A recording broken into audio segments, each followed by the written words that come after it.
You talk about another type of ritual, which are play ritual. What are those? Play rituals are, for the purpose of this conversation, we'll say things that we do for fun that have meaning. And in the book, I talk about when I look at spiritual traditions that have been gathering for over 1,000 years, everyone, everywhere feasts together. And feasts are meals that celebrate something, that recognize that something has changed. And that's just one sort of play ritual. So ritual does not only have to be speeches and bowing and exchanging of pins and belts. There can be a lot of fun involved. In fact, I hope there's a lot of fun involved. And the reason I found it important to write about it is because I think that if there are no play rituals, then there's something deeply missing there. And so we can look when we're bringing people together, well, where are the moments of play that we're bringing people together to celebrate and to have fun? And this may sound silly to you, Seth, that, well, gee, are there communities that don't like to play, that like to have fun? But I go into nonprofits that are working with volunteers. I go into corporations that are really depending on highly skilled people that work really hard. I talked with spiritual organizations that, want to invite people in and get them involved, and they forget the play part. And they forget that we need to invite people to things that are fun and meaningful. And if they're not fun, largely people don't want to do them. So we need to remember that play rituals are an important historical part of strong community. So give me an example of a play ritual. Is there one that you've seen over the years that you really like? Yeah, so years ago, I was invited to participate in a Hash House Harriers running event. The Hash House Harriers are a non-competitive running group that play this particular game that's a long-distance running game where they have to run a particular map. And at the end of that game, there's traditionally a barbecue or meal afterwards where the runners gather and share a meal together. And during that meal, the runners who are part of this community break out in traditional songs, and they're silly songs. And they're songs that they know only because they participated in the community for years. And for those of us who are guests, we obviously don't know the songs, and we recognize the songs are really silly. And what I loved about sitting in that lunch, listening to these silly songs, is I was watching people who were ostensibly gathering to run long distances in a game, sit around and sing silly songs just for fun. And they were sharing songs that only they knew.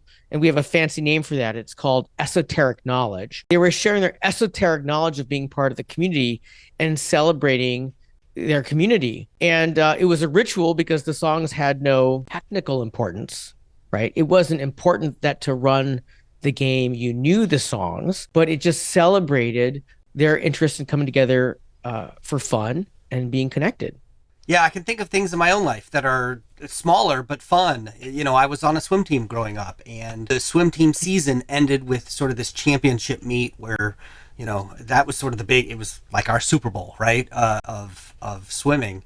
And then afterwards, we would always have a pizza dinner, and the team would go out for a pizza party at the end. And we didn't have to do that, but I think it was a fun ritual and a way for people to just get together and relax and enjoy themselves. So yeah, I can see this in my own life in a lot of places. This is fascinating. Well, and Seth, when you recognize that pizza party was less about just people having pizza together, but that it was a celebration of your relationships and a punctuation of that day or that week of athletics, then it opens up the opportunity of you embellishing it a little bit to make it important. So hopefully at some point that pizza party, somebody stood up, gathered some attention and said out loud how your relationships were important, the commitment to one another important, how the support of other athletes to one another has changed your life, and how much you appreciate and celebrate these relationships as you grow older and grow more mature as an athlete. Now in the book, you've got a whole script for rituals, and I'll let people read it and they can go through the whole thing, but can you highlight some of the key points,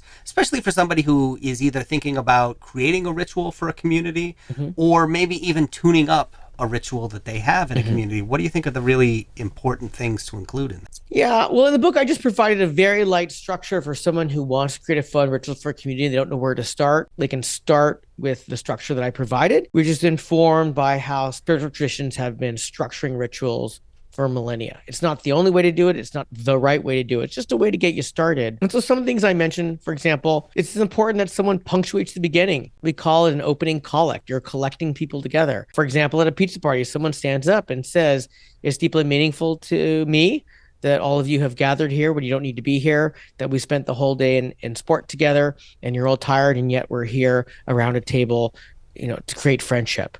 It's meaningful that we can celebrate this time together. We've punctuated the gathering time and the gathered time. And I've noticed that when people gather for play rituals, there's often a lot of reticence for someone to stand up and just state why we're together and why this is important and punctuate the beginning of this celebration together. Another element I mentioned is to invoke or reference wisdom that's relevant to your gathering. So I know you're a swimmer athlete, Seth. There was probably a coach or a famous swimmer or someone who talks about the importance of sport and maturing that you can say. And says, we know that people who build their bodies up and build these friendships in sport make them healthy for the rest of their lives and teach us the resilience we need to be successful in life. And what that does is that reminds the group that this thing we're doing today is not the only time this happens, but we sit in a tradition of people gathering and we're continuing that tradition.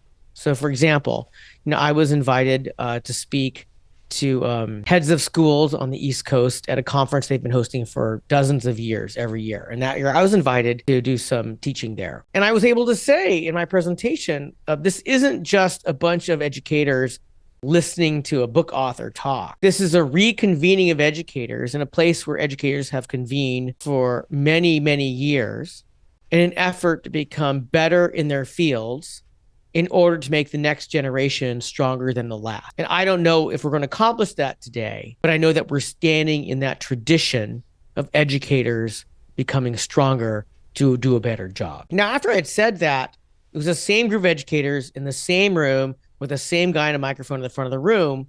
But because I had referenced the tradition that had come before us that we were standing in, authentically, the gravity of what we were doing felt more important because we were acknowledging it's not just about these few hours we're going to spend together. It's about this greater commitment that we're continuing. And then another part that I like to include in the structure that I provided was to give participants a moment where they can participate. So they're not just looking and listening and waiting for the ritual to end. We can invite participants to say something, to offer something, to build something, to plant something, to wash something, color something, to post something that invites them into that ritual so they know that it isn't simply about watching elders say the things and make it important. Rituals can change over time. They can evolve, and sometimes they evolve slowly